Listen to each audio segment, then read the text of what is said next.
네, 오늘 제목은 용서입니다.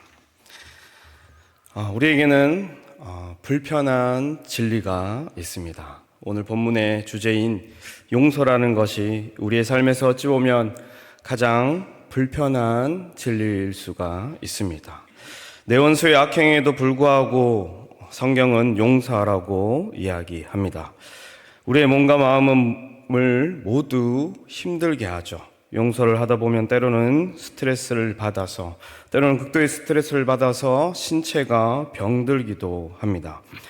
우리 마음은 용서를 하다 보면 해결되지 않는 상처와 트라우마가 우리 안에 남게 될 때도 있습니다. 또한 우리의 용서로 인해서 이해되지 않았던 주변의 가족들과 사람들이 때로는 우리의 용서 때문에 힘들어 하기도 합니다. 고 손영은 목사님의 따님은 아버지의 큰 사랑과 용서 때문에 많이 힘들었다고 했습니다. 처음에는 이해할 수 없다고 말했습니다. 어떻게 자신의 아들을 죽인 자를 다시 양자로 삼을 수 있는지, 그리고 그 사람을 다시 가족으로 받아들여야 한다는 것에 그 따님은 큰 상처와 괴리감에 시달렸다고 했습니다. 많이 힘들었던 것이죠. 그러나 그럼에도 불구하고 우리 안에는 한편으로는 용서하는 것이 믿는 자로서 당연한 것이 아닌가라는 생각을 가지고 살아가고 있습니다. 우리가 하나님께 용서를 받았으니 우리도 용서하는 삶을 살아야 된다는 것이 당연한 우리의 이치다라는 것을 알고 살아가죠. 그러나 우리는 막상 자신이 피해자가 되고 가해자가 아무런 사과와 배상을 하지 않는다면 우리는 쉽게 용서할 수 없는 사람들입니다. 우리 자신이 스스로 잘 알고 있습니다. 자신이 만약 잘 용서할 수 있다고 생각하는 사람은 아마 자신을 속이는 사람이거나 자기 확신의 교만함에 갇힌 사람일 것이라고 생각됩니다. 아니면 심각한 피해를 경험해 본 적이 없는 사람일 수도 있겠죠. 오늘 말씀에도 주님은 베드로에게 용서해야 됨을 말씀하셨습니다. 결론적으로 하나님이 용서하셨으니 우리도 용서할 것을 오늘 이야기는 하고 있죠. 우리는 복음으로 말미암아 우리에게 임한 하나님의 복 가운데, 복음의 복 가운데 한 부분인 것이 있는데 바로 용서가 하나님이 주신 우리의 복이라는 것을 다시 한번 잘 생각해 봤으면 좋겠습니다. 용서할 수 있는 마음과 힘과 능력을 우리에게 주신다라고 성경은 이야기하고 있습니다. 이 용서가 왜 복이냐 하면 가장 하나님을 닮은 형상의 모습이기 때문입니다. 세상 사람들이 할 수 없는 용서를 우리는 그 복음으로 말미암아 하나님을 닮아 그 아름다운 용서를 할 수 있는 자들로 변화시켜 주셨다라는 것이 복음에서 이야기하고 있죠. 우리는 오늘 본문을 보면서 이 용서가 실제 우리 가운데 어떻게 잘 해나갈 수 있는 것인지 다시 한번 점검하며 또한 그 능력과 힘이 어디서부터 비롯되는지 알아가며 우리가 용서하는 삶을 살 수 있도록 다시 한번 알아가 보자 합니다. 먼저 본문에 들어가서 21절에서 22절에 베드로가 예수님께 먼저 여쭤봅니다. 내 형제가 내게 잘못했을 때 몇 번이나 용서해 줘야 합니까? 7번까지 하면 될까요? 라고 베드로가 예수님께 물어봤습니다. 7번 정도도 당시에 아주 많은 횟수의 용서죠. 유대인들의 탈무드에 의하면 최대 3번까지 같은 잘못에 대해서 용서해 주라고 이야기합니다. 그러나 베드로는 7번을 이야기했죠. 아마 많은 넉넉한 마음으로 7번을 이야기하지 않았나라는 생각이 듭니다. 7번 쉽다고 여러분 혹시 생각하고 있습니까? 아니죠. 쉽지 않습니다. 만약에 누군가가 나에게 같은 실수로 나에게 피해를 끼치는 것을 7번이나 반복했다면 우리는 거기에 대해서 아마 분노하거나 화를 낼 수밖에 없는 사람일 수밖에 없을 겁니다.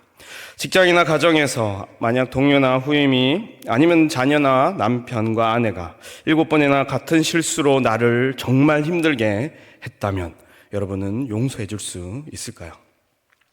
이 수치도 어찌 보면 가한 수치이지만 우리는 그 용서가 전부가 아님을 예수님의 대답으로 알 수가 있습니다. 예수님의 대답은 더 충격적이죠. 7번을 70번까지 해야 된다라고 말씀하십니다. 쉽게 생각하면 7 곱하기 70인데요. 그러면 490번을 용서해 주라고 이야기한 겁니다.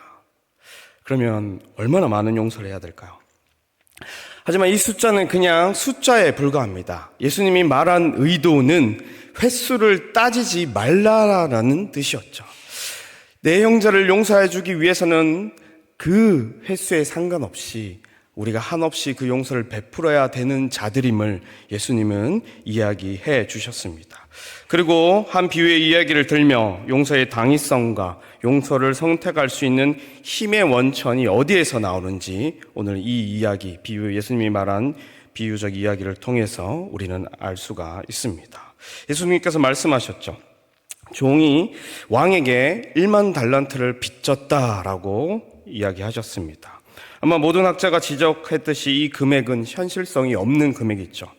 1달란트는 당시 평범한 노동자가 하루도 빠짐없이 일했을 경우 대략 20년치에 해당되는 임금의 액수입니다. 1만 달란트면 몇 년일까요? 네, 20만 년입니다. 20만 년치에 해당되는 월급에 해당되는 그 금액을 지금 종이 갚아야 되는 상황인 것이죠. 이렇게 큰 금액을 설정하고 이야기하신 것은 바로 갚을 수 없는 무한한 빚을 종이 왕에게 졌다라는 것을 이야기하고자 하셨던 것입니다. 왕은 종을 불러서 직접 갚으라고 말하죠. 내 몸과 가족과 소유를 다 팔아서라도 갚을 것을 요구했습니다. 분명한 대가를 치를 것을 이야기한 것이죠. 그러나 그것은 어떠한 인간도 감당할 수 없는 수치였습니다. 그래서 종은 왕에게 엎드려 절하며 이야기하죠. 내게 참으소서 다 갚으리다 라고 간청을 합니다. 엎드린 자세는 그의 절박한 감정을 대변하죠. 그만큼 지금 자신이 잘못을 진심으로 슬퍼하고 있다라는 표현으로 그 행동을 보여줍니다. 갚으리다는 말은 뉘우침의 표현일 뿐만 아니라 결국 내가 배상을 끝까지 하겠다라는 그 신실한 다짐까지 표현된 말이죠.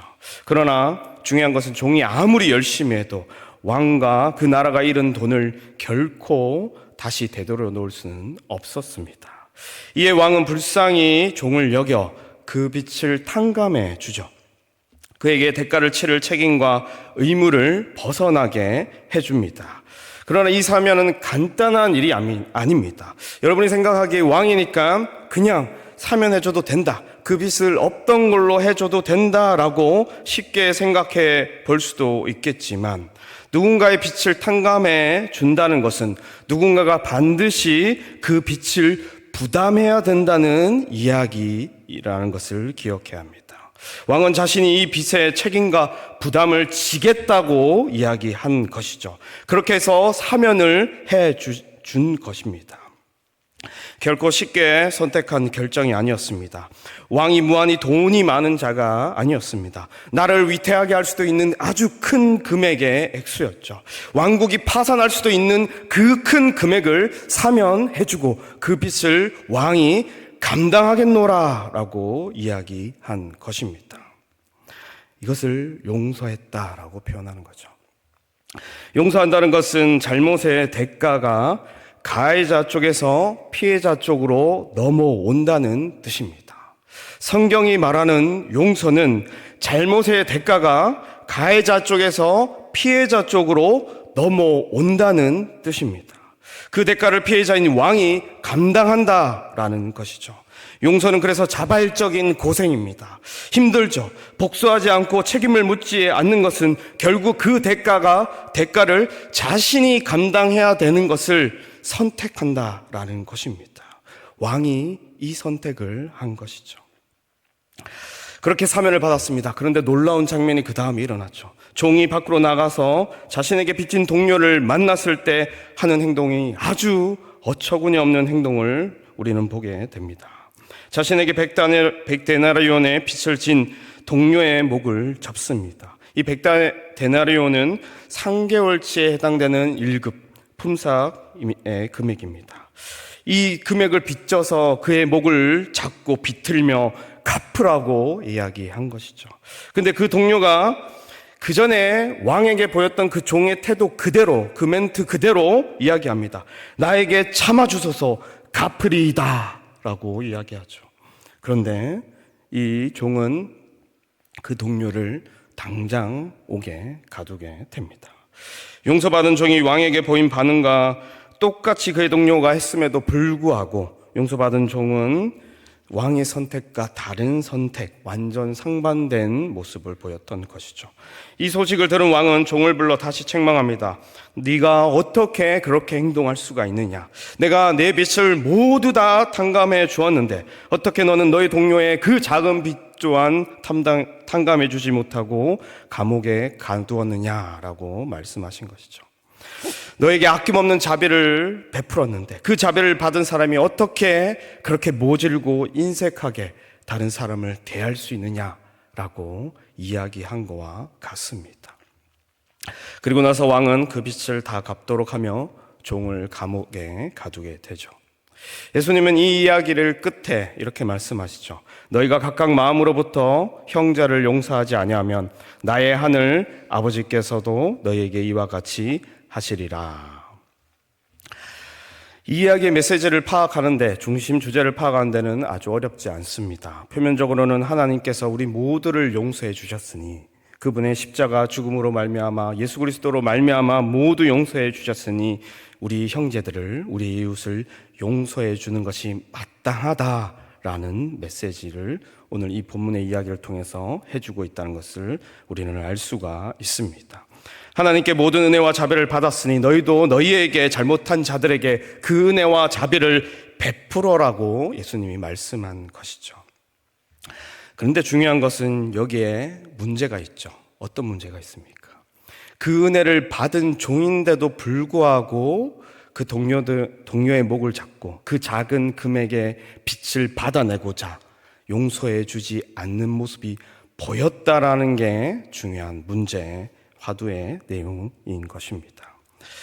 우리는 이 문제를 해결하는 것이 우리가 앞으로 더 용서를 잘할 수 있는 방법을 찾는 길이라는 것을 생각해 볼 수가 있습니다. 어찌 보면 이런 것이죠. 큰 용서를 받았음에도 불구하고 그 용서가 참된 용서로서 자신에게 와닿지 않았기에 아마 그 종이 그렇게 행동했을 수도 있습니다. 아니면 그 10,000달란트에 해당되는 그 빚의 그 크기, 그 자비와 은혜의 크기를 자기가 스스로 그것을 믿지 못하고 받아들이지 못하고 잘 알지 못했기에 그 동료를 용서하지 못했지 않나 생각해 볼 수도 있습니다. 우리의 삶에도 그렇습니다. 우리는 서로를 용서하라는 성경의 말씀을 듣지만 실제 우리 안에 용서의 삶이 많이 없죠. 조금만 나를 불쾌하게 해도 화가 나고 불편하게 하면 화가 나고 나의 소유에 손해를 끼칠 때 우리는 절대 가만히 있을 수 없는 사람으로 살아가고 있습니다. 누군가가 나를 욕하면 반드시 복수해 줘야 되죠. 누군가가 나를 괴롭히면 반드시 응당한 대가를 치러야 내 속이 풀리는 사람들입니다. 누군가가 나를 부려먹으면 반드시 골탕을 먹어봐야 한다는 생각을 하죠.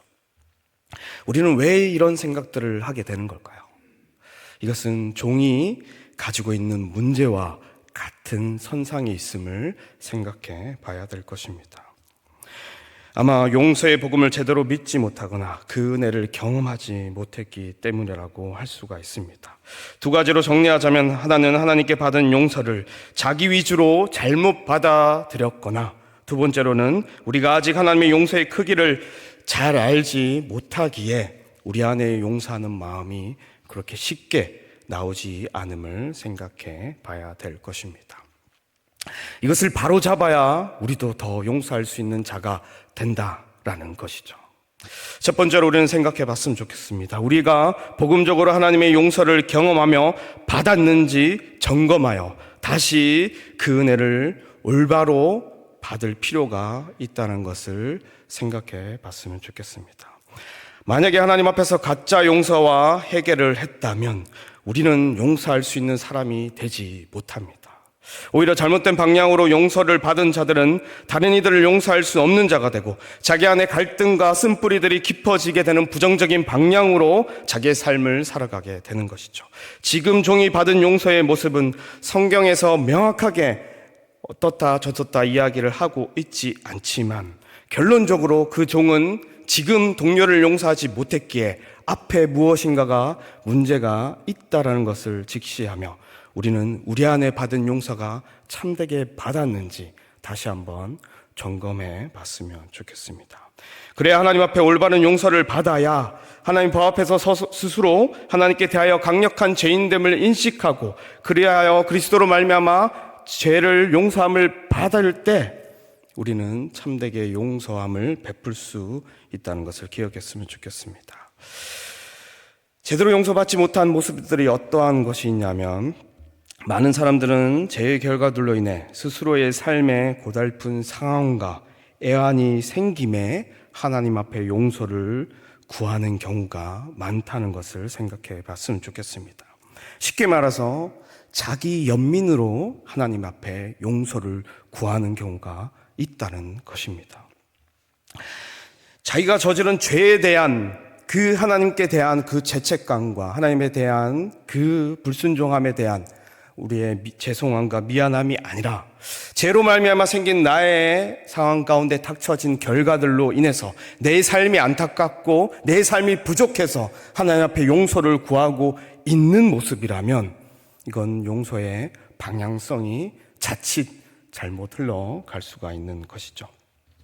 마치 종이 주인에게 지금 내가 상황이 너무 힘들어서 좀 봐달라고 하는 것과 같습니다. 내가 갚으리라는 그 말이 진심이 아니라 너무 힘들어서 내가 어쩔 수 없이 이렇게 되었기 때문에 한번 봐달라고 하나님께 요구하고 그 용서를 바랬는지도 모릅니다. 그렇게 용서함을 받은 자들은 자기 주변을 용서할 수가 없죠. 자기가 스스로 진실된 죄인임을 모르기 때문입니다. 자기가 진정한 하나님 앞에서 죽음을 당할 수밖에 없는 죄인됨을 모르기 때문에 자기가 받은 용서의 크기와 가치를 모르기 때문에 자기를 연민하여 자기 스스로 자기 삶이 고달파 하나님 앞에 용서를 구한 것이기 때문에 다른 사람을 용서할 수 있는 그 은혜가 처음부터 주어질 수가 없게 됩니다.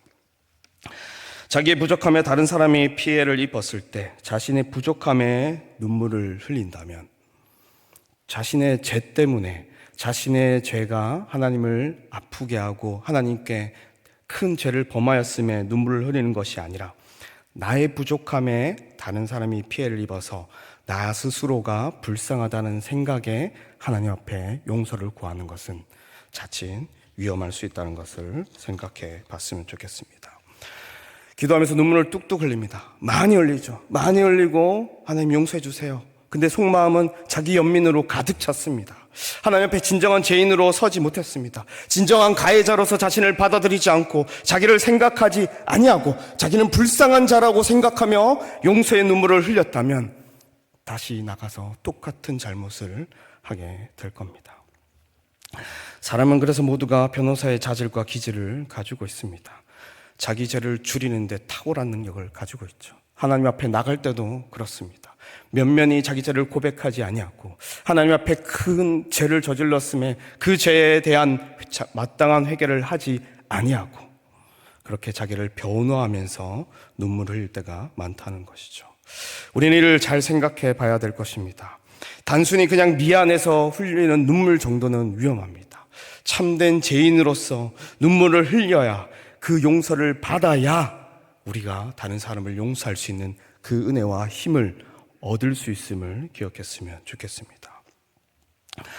또한 두 번째로는 자기 스스로 자기 변명과 회피로서 하나님 앞에 용서를 구하고 있는지 자신을 점검해 봤으면 좋겠습니다. 자기 변명을 생각하면서 회개를 한 것이죠. 나의 처지가 빛을 질 수밖에 없는 상황이었음을 속으로 생각하며 용서를 구한 것입니다. 이 빚을 지려고 진 게 아니라 어쩔 수 없이 진 것이다 라고 생각하죠. 나는 어렸을 때부터 죄를 지을 수밖에 없는 상황에 놓여 있었다고 생각합니다. 나는 원래 좀 더 다른 사람들보다 죄성이 강해서 죄를 저질렀다고 생각합니다. 아니면 또는 내가 좀 나쁜 부모님을 만났거나 나쁜 친구들을 만나서 그래서 그럴 수밖에 없는 상황에 내가 처했기에 내 책임은 별로 없고 내 상황이 그 모든 것을 만들었다라고 하면서 회피하는 경우도 많다는 것이죠. 아니면 이런 얘기를 하죠. 기질적으로 나는 원래 공격성이 강하다, 이렇게 얘기합니다. 그래서 마치 책임을 회피하려고 하는 것이죠. 나는 좀 더 예민하고 나는 좀 더 민감한 사람으로 태어났기에 나는 용서하기가 어렵다라고 말하는 것도 위험합니다.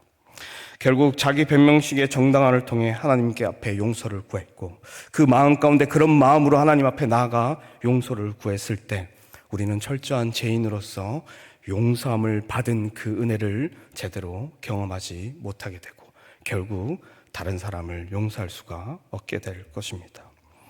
그리고 세 번째로는 용서를 할 때 지금 하고 있는 자기의 노력으로 용서를 받았다라는 착각 가운데 있는 사람들 또한 우리는 용서의 능력과 힘을 얻지 못하게 될 것입니다. 종이 왕 앞에 엎드렸을 때 참회하고 통곡하며 최선을 다해서 회개했습니다. 그런데 그 회개한 모습이 자신이 마땅히 용서받을 자격이 있는 자로 착각을 하여 그렇게 용서를 받았다고 생각한다면 동료의 목을 조를 수밖에 없죠. 왜냐? 그 또한 자기 노력으로 용서를 받았다라고 생각했기 때문입니다. 자기 스스로 자책했고 수치심을 느끼며 통곡했기에 정말 하나님 앞에서 간곡히 엎드려 회개했기에 내가 이런 노력들을 했기에 나는 용서함을 받을 수 있는 자격을 갖추었다. 그렇게 했기에 나는 용서를 받았다라고 생각한다면 우리는 결코 다른 사람을 용서할 수 있는 그 힘과 원천을 얻지 못하게 될 겁니다. 순전한 그리스도의 은혜로 말미암아 용서함을 받았다라는 것이 우리 마음 가운데 확고하게 자리 잡지 않은 한, 자기의 노력으로 용서함을 받았다는 생각이 우리 안에 가득 차는 한, 다른 사람도 그 노력을 하지 아니할 때 절대 용서하지 않을 겁니다. 용서가 제대로 되지 아니하면, 하나님 앞에 받을 그 용서가 우리의 모습이 제대로 되지 아니하면 우리는 용서의 원천을 잃어버리게 될 겁니다. 진정한 용서는 자신의 죄와 죄인됨을 진실하게 하나님 앞에 고백하는 것입니다. 어떠한 자기 변명이나 회피나 자기 정당화나 자기 연민에 매이지 아니하고 순전한 죄인임을 깨닫고 죄인 중에 개수라는 고백이 자기 입술에서 스스로 진실되게 고백되어 하나님 앞에 용서를 구할 때, 그리고 그 용서를 구할 때 오직 내가 용서함을 받을 수 있는 그 근거와 능력이 나에게 하나도 없고 그리스도의 십자가의 그 처참한 죽음으로 말미암아 되었다는 것을 확고하게 믿을 때 나는 그 만달란타의 은혜를 받은 자임을 알게 된다는 것입니다. 그럴 때 다른 일을 용서할 수 있는 자가 된다는 것입니다. 여기 시작부터 비틀어지지 마시기 바랍니다. 이 본문의 이야기가 얘기하는 것처럼 종이 왕 앞에 가서 용서함을 받았을 때 그 용서가 참되지 아니하면, 그 용서가 참되지 아니하면 결국 다른 일을 용서할 수 있는 힘도 우리 가운데 있을 수 없다는 것을 기억하시기 바랍니다. 그리고 크게 우리를 용서하는 자로 서기 위해서는 두 번째로 하나님의 용서의 크기를 알 때 우리는 용서할 수 있는 능력과 자원을 얻게 될 것입니다. 하나님은 피해자이시죠. 우리는 가해자입니다. 이를 기억해야 합니다. 하나님이 우리의 아버지임이 맞고 우리가 그분의 자녀됨이 맞지만 우리가 용서라는 차원에서 하나님 앞에 나아갈 때는 분명한 것은 우리가 가해자이고 하나님이 피해자라는 것을 기억해야 됩니다. 하나님은 너그럽고 부유하시며 피해에도 꿈쩍하지 않는 능력을 가지신 분으로 착각해서는 안 됩니다. 하나님이 그 피해를 당하신 크기는 반역자들이 왕을 쫓아내고 자기가 그 성과 세상이 모든 것에서 왕이 되겠노라 하며 그 왕을 쫓아낸 그 피해를 받으셨음을 기억해야 될 것입니다. 우리가 저지르는 죄마다 다 여기에 속해서 하나님 앞에 그 피해를 끼치게 된다는 것을 기억했으면 좋겠습니다. 그동안 우리는 하나님을 몰랐고 선한 법대로 잘 살지 못해서 하나님과 이웃에게 피해를 단순히 줬다고만 생각해서 자신의 죄를 작게 포장하거나 그렇게 해서 회개하고 용서를 구했다면 우리는 그 용서의 크기를 경험해 보지 못할 것입니다. 자기 안에 정립된 용서의 크기가 너무 작기에 자기 안에 죄인 중에 괴수라는 겸손한 마음과 그리스도의 십자가를 통해서 주신 그 은혜의 부요한 마음이 부재할 수밖에 없음을 기억해야 합니다. 용서의 크기가, 이 1만 달란트의 크기가 나의 삶 가운데 있어야지, 그 은혜가 있어야지 내가 겸손해지고 내가 부요함을 가지고 다른 사람을 용서할 수 있는 자로 설 수 있다는 것을 기억하시길 바랍니다. 쉽게 다시 말해보겠습니다. 혹시 여러분이 다른 사람에게 당한 극도의 고통이 있으십니까? 혹시 사기를 당해보셨습니까? 아니면 죽음의 위협을 당해보신 적이 있으십니까? 우리는 1,000만 원만 사기당해도 눈이 뒤집히죠. 전 재산을 사기당하면 살 힘을 잃어버립니다. 모든 삶을 포기하고 자포자기하며 살아갈 수밖에 없죠. 그러나 하나님이 우리에게 당하신 피해와 대가의 고통은 우리가 일생 동안 당한 피해와 고통에 견줄 수도 비교할 수도 없습니다. 아마 동료가 빌려간 100데나리온도 작은 액수가 아니겠죠. 자신에게 분명한 손해와 피해가 있을 수밖에 없는 금액입니다. 그러나 그 100데나리온을 어떻게 10,000달란트에 비교할 수가 있겠습니까? 하나님이 당하신 그 고통, 우리가 생각해야 될 것입니다. 우리가 죄를 저지르는 것은 하나님께 매번 그 10,000달란트를 빚지는 결과를 낳는다라는 것을 생각해야 됩니다. 우리가 당한 고통은 먼지와 같고 하나님이 당하신 고통은 우주 전체와 맞먹습니다. 그럼에도 불구하고 우리를 용서하여 주신 것이죠. 용서받을 자격이 없는 자임에도 불구하고 아무런 대가와 아무런 것도 바라지 아니하시며 순전한 사랑과 자비로 말미암아 우리를 다 받아주시고 용서해 주신 것입니다. 이럴 때 우리는 참된 겸손함을 가질 수가 있다는 것이죠. 이 겸손함은 우리의 존재성을 깨닫게 해줍니다. 내가 하나님 앞에 죄인 될 수밖에 없구나. 나는 정말 지극히 죄인된 괴수의 괴수구나 라는 것을 깨닫습니다. 그랬을 때 이 겸손함이 어떻게 용서에 작용되냐면 나에게 가해를 가한 자도 똑같은 죄인됨을 바라볼 수가 있게 된다는 것입니다. 나도 죄인이고 그도 죄인이기에 그 죄로 말미암아 내가 고통받고 있음에 그도 용서함을 받을 자임을 알게 된다는 것입니다. 나의 정체성으로부터 비롯된 생각이 그 가해자에게 전달되고 그래서 그 가해자를 용서할 수 있는 그 시작이 우리 마음 가운데 열린다는 것입니다. 만약에 겸손함이 없는 자들은 자기 우월감에 갇혀서 용서하게 될 것입니다. 이거는 빗나가는 용서가 되겠죠. 내가 더 나은 자에게 용서한다고 생각하죠. 자기는 좀 더 신앙이 낮고 도덕성이 좋다고 생각해서 좀 더 높은 위치에 있기에 체면상 용서하는 경우가 생긴다는 것입니다. 겸손함이 없는 용서함은 참된 용서가 아니라는 것이죠. 세상은 또한 이렇게 말합니다. 세상의 메시지들이 이렇게 말하죠. 더 나은 내가 품어야 한다. 리더로서 용서할 수 있는 배포가 있어야 한다. 너를 위해서라도, 너의 아픔을 해결하기 위해서라도, 너가 다시 자유롭게 되기 위해서라도 용서해야 된다고 말하며 결국 나를 위해서 용서하라고 이야기하죠. 그러나 그것은 기독교의 용서가 아닙니다. 기독교의 참된 용서의 모습은 나도 그와 같은 죄인이요, 나와 그는 똑같은 하나님의 은혜와 자비가 필요한 자임을 인식하여 그도 용서하겠다라는 생각을 가진다는 것입니다. 하나님의 용서의 크기를 아는 자가 겸손해질 수가 있습니다. 아니면 본문에 나오는 종과 같이 자기는 의인이기에 자기에게 피해를 끼친 자를 그냥 두지 않게 될 것입니다. 만 달란트의 크기를 경험하시기를 축복합니다. 그렇게 될 때 여러분은 하나님의 은혜를 생각하며 다른 일을 겸손하게 용서해 줄 수가 있을 것입니다.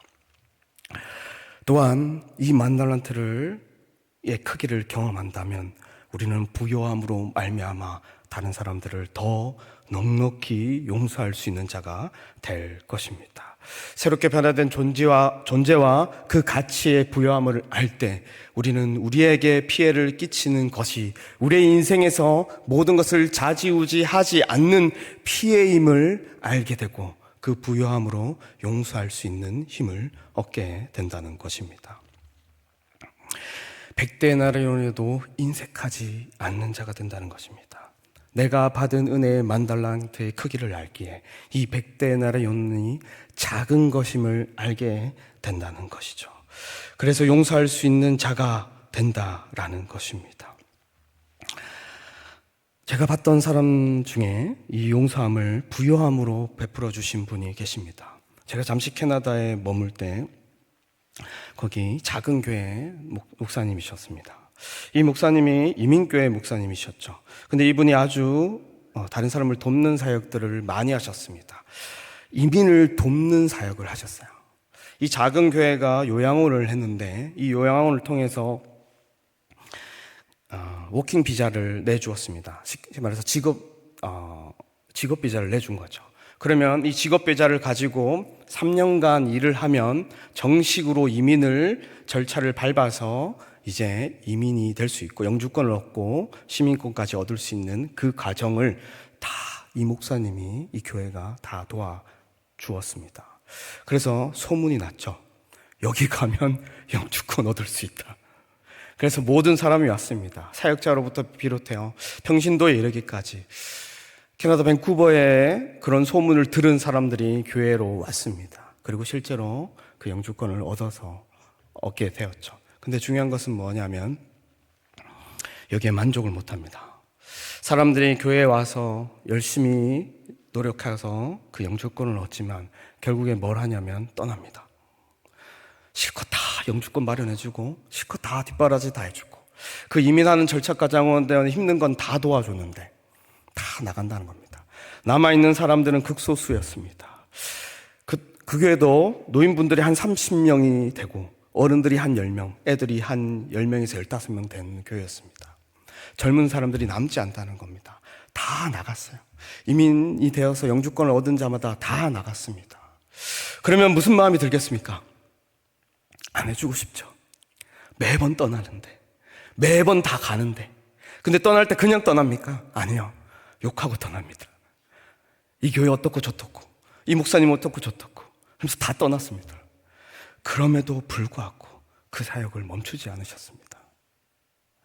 그분은 항상 즐겁게 그 사역을 감당하셨습니다. 성도들이 이야기했죠.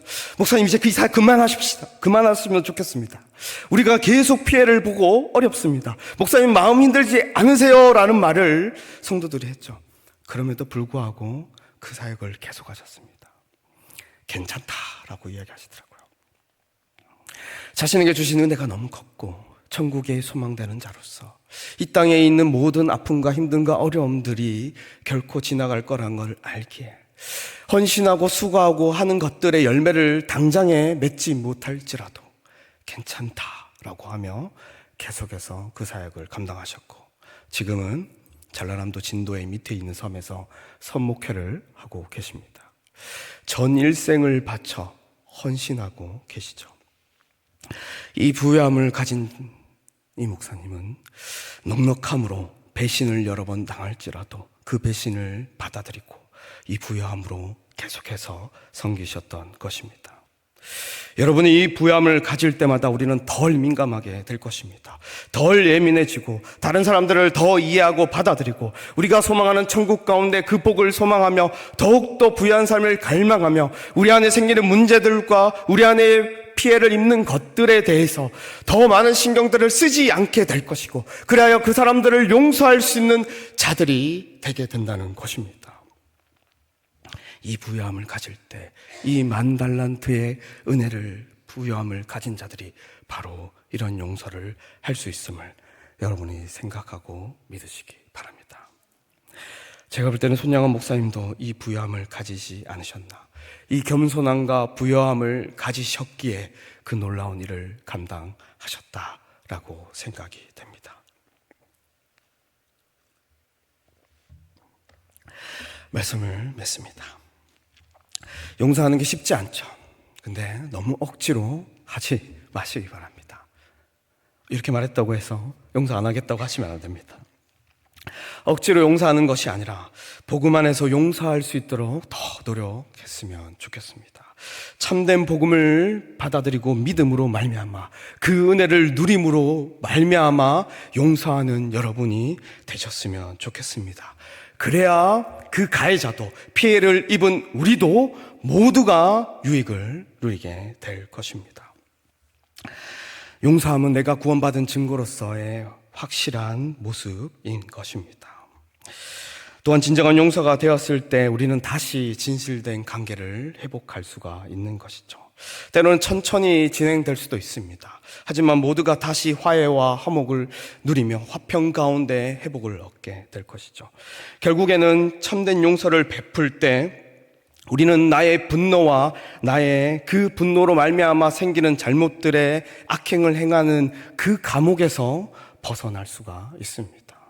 우리가 피해자가 겪는 어려움들 중에 하나가 뭐냐면 그 가해를 당함으로 말미암아 그 분노가 우리 마음을 사로잡고 그 분노가 우리 마음을 사로잡을 때 우리는 그 가해자를 신경 쓰고 그 가해자에게 어떻게든 보복하고자 노력하는 삶을 살고, 그래서 그 가해자를 생각하며 살아가는 삶에 묶여 살아간다는 것입니다. 또한 그 가해자가 준 피해 때문에 내 삶을 제대로 살아가지 못하는 그 피해를 이중적으로 더 겪게 된다는 것이죠. 그러나 참된 용서가 있는 이 내면 안에 그 가해자를 참되게 용서하는 마음이 우리 가운데 있다면 우리는 이 모든 것에서 해방될 것이요, 우리는 차차 더 관계가 회복되어 참된 복을 누릴 수 있는 자가 될 것입니다. 그래서 용서는 복입니다. 참된 용서는 우리의 삶의 복입니다. 하나님의 형상을 닮은 아주 큰 복인 것입니다. 하지만 쉽지 않은 것 또한 잘 인지하며 나아가겠죠. 기독교의 용서는 그 대가를 스스로 치르면서 나가는 용서라는 걸 기억해야 합니다. 상대방에게 그 대가를 치르게 하겠다는 마음이 아니라 상대방이 나에게 힘듦을 줬음에 그것을 감당하며 그 대가를 인내하며 넘어가겠다라는 마음에 용서가 시작되어야 한다는 것입니다. 쉽지 않겠죠. 하지만 우리 예수 그리스도께서, 우리 하나님께서 그렇게 우리를 용서해 주셨습니다. 예수님이 십자가에 죽으실 때 이렇게 얘기하셨습니다. 아버지, 저들을 사하여 주옵소서. 자기들이 하는 것을 알지 못함이니이다. 자신을 십자가에 못 박여 죽이려고 하는 자들에게 그대로 갚아 주리라가 아니라 저들이 얼마나 심각한 죄를 저지르는지 모르고 있기에 용서해달라고 촉구하셨죠. 그리고 예수님은 그 자들의 모든 죄를 짊어지고 그 대가를 치르고 그들에게 용서함을 베푸셨다는 걸 기억해 주시기 바랍니다. 어찌 보면 우리가 그 대가를 치르는 삶을 살아가는 것이 참되게 용서할 수 있는 방법이라는 것이죠. 한 장로님이 계셨습니다. 대기업의 임원으로 일하셨어요. 그래서 아주 열심히 일하셨고 많은 돈도 있으셨고 퇴직금도 있으셨죠. 근데 장로님의 아내 되는 분이 투자를 하셨습니다. 근데 퇴직금을 미리 앞당겨 받았어요. 앞당겨 받았습니다. 그리고 집도 있었고 가지고 있던 현금도 있었죠. 근데 그 모든 것을 투자하셨어요. 근데 어떻게 됐겠습니까? 네, 몽땅 잃어버리셨습니다. 몽땅 잃어버리셨어요. 금액은 안 가르쳐 주시더라고요. 몽땅 잃어버리셨는데 이걸 남편한테 얘기해야 되는데 얘기를 못 하신 거예요. 어떻게 얘기할 수 있겠습니까? 남편이 수고한 그 인생의 3, 40년 되는 그 삶의 모든 수고가 한순간에 다 날아갔는데 이걸 어떻게 편하게 얘기할 수가 있겠습니까? 그래서 같이 차 타고 가다가 다른 권사님이 이야기를 꺼내셨어요. 할 이야기가 있다고. 얘기를 못 끝내서. 근데 옆에서 그 아내 되는 권사님이 펑펑 우시기 시작했죠. 아무 말도 못했습니다. 펑펑 울었죠. 그래서 옆에 있던 권사님이 설명하셨어. 이 자초지정을 다 설명하며 의도하지 않았지만 결국에 모든 재산을 다 잃어버렸다고 얘기했죠. 근데 장로님이 어떻게 반응하셨을까요? 마침 그날이 장로님 생일이셨어요. 이렇게 얘기하셨습니다. 여보, 오늘 내 생일이니까 선물로 그 모든 것을 잊어주겠어요? 라고 얘기하셨습니다.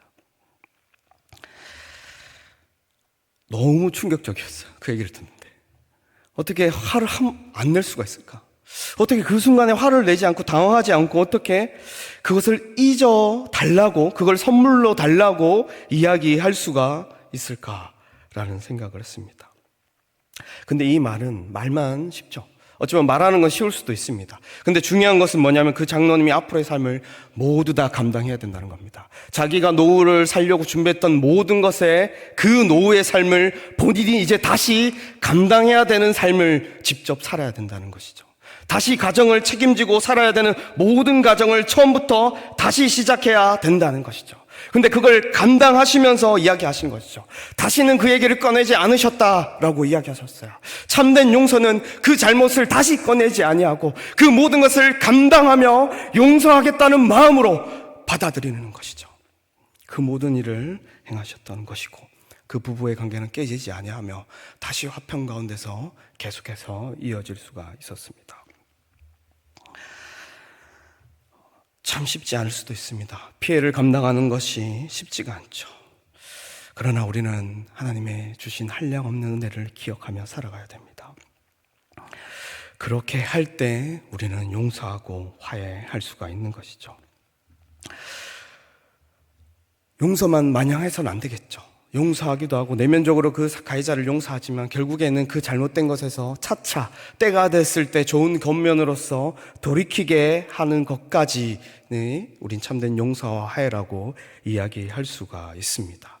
그러나 중요한 것은 용서되지 아니하면 참된 화해가 되지 아니하고 결국에는 그 사람을 돌이킬 수 없기에 중요한 것이 하나님의 참된 공의도 이룰 수가 없다는 것을 기억하시길 바랍니다. 보복이 공의를 이루는 것이 아닙니다. 하나님이 이 세상 가운데 정의를 이루신 방법, 우리에게 정의와 공의를 이루신 방법도 똑같죠. 먼저 용서하심으로 말미암아 우리와 관계를 회복하시고 우리에게 이제 말씀하시죠. 그것이 죄였노라. 이제 다시 그렇게 살지 말라라고 이야기하시며 우리가 거기에 순종하며 나아가며 다시 하나님의 공의와 정의를 이루며 나가는 삶을 살아가게 된다는 것입니다. 그렇게 용서가 시작될 때 마지막 정의까지 이루는 삶을 우리는 살 수가 있고 우리의 기독교의 용서는 그렇게 아름다운 결과를 맺는 과정으로 나아간다는 것을 기억하셨으면 좋겠습니다. 요즘 시대는 용서가 좋은 덕목으로 이해되지 않는 시대입니다. 특히 젊은 층일수록 더 그렇죠. 오히려 정의 구현을 앞세워 심판을 앞세웁니다. 마땅한 잘못에 대해서 마땅의 대가를 치러야 참된 정의의 구현임을 아주 강하게 이야기하며 때로는 서슴없이 아무 상황도 따지지 아니하고 비판하고 심판받아야 될 것처럼 이야기하며 그렇게 판단하는 세상입니다. 누군가가 대가를 치르지 아니하면 그것에 대해서 소갈이하고 그것에 대해서 불만을 가지고 계속해서 심판을 받으라 이야기하는 세상인 것입니다. 그런데 그런 세상 가운데 참된 평화가 있을까요? 없습니다. 우리 주님이 이루신 그 방식이 아니하면 없으면 참된 평화도 오지 않습니다. 우리에게 참된 평화와 공의가 이루어진 방식이 아니하면 이 세상도 그렇게 평화가 오지 않는다는 것입니다. 더 중요한 건 교회 가운데도 그렇습니다. 우리가 이루는 공동체 가운데도 우리 가족 가운데도 더 그렇죠. 용서하지 아니하면 결국 화해하고 관계를 회복하지 아니하면 참된 정의도 이루지 못할 뿐더러 참된 복도 누릴 수 없는 공동체, 가족이 된다는 것입니다. 다시 한번 우리가 용서를 하며 나아가는 자들이 됐으면 좋겠습니다. 그것이 우리를 참 빛나게 할 것이고 복되게 할 것입니다. 용서가 바로 하나님의 공의와 사랑을 모두 지키면서 세상을 구원하신 하나님의 은혜임을 기억하며 나아가시길 바랍니다. 그래서 그 찬란한 용서의 빛을 보시며 그 용서를 더욱더 갈망하며 노력하며 나아가는 여러분 되시길 주님의 이름으로 축복드립니다.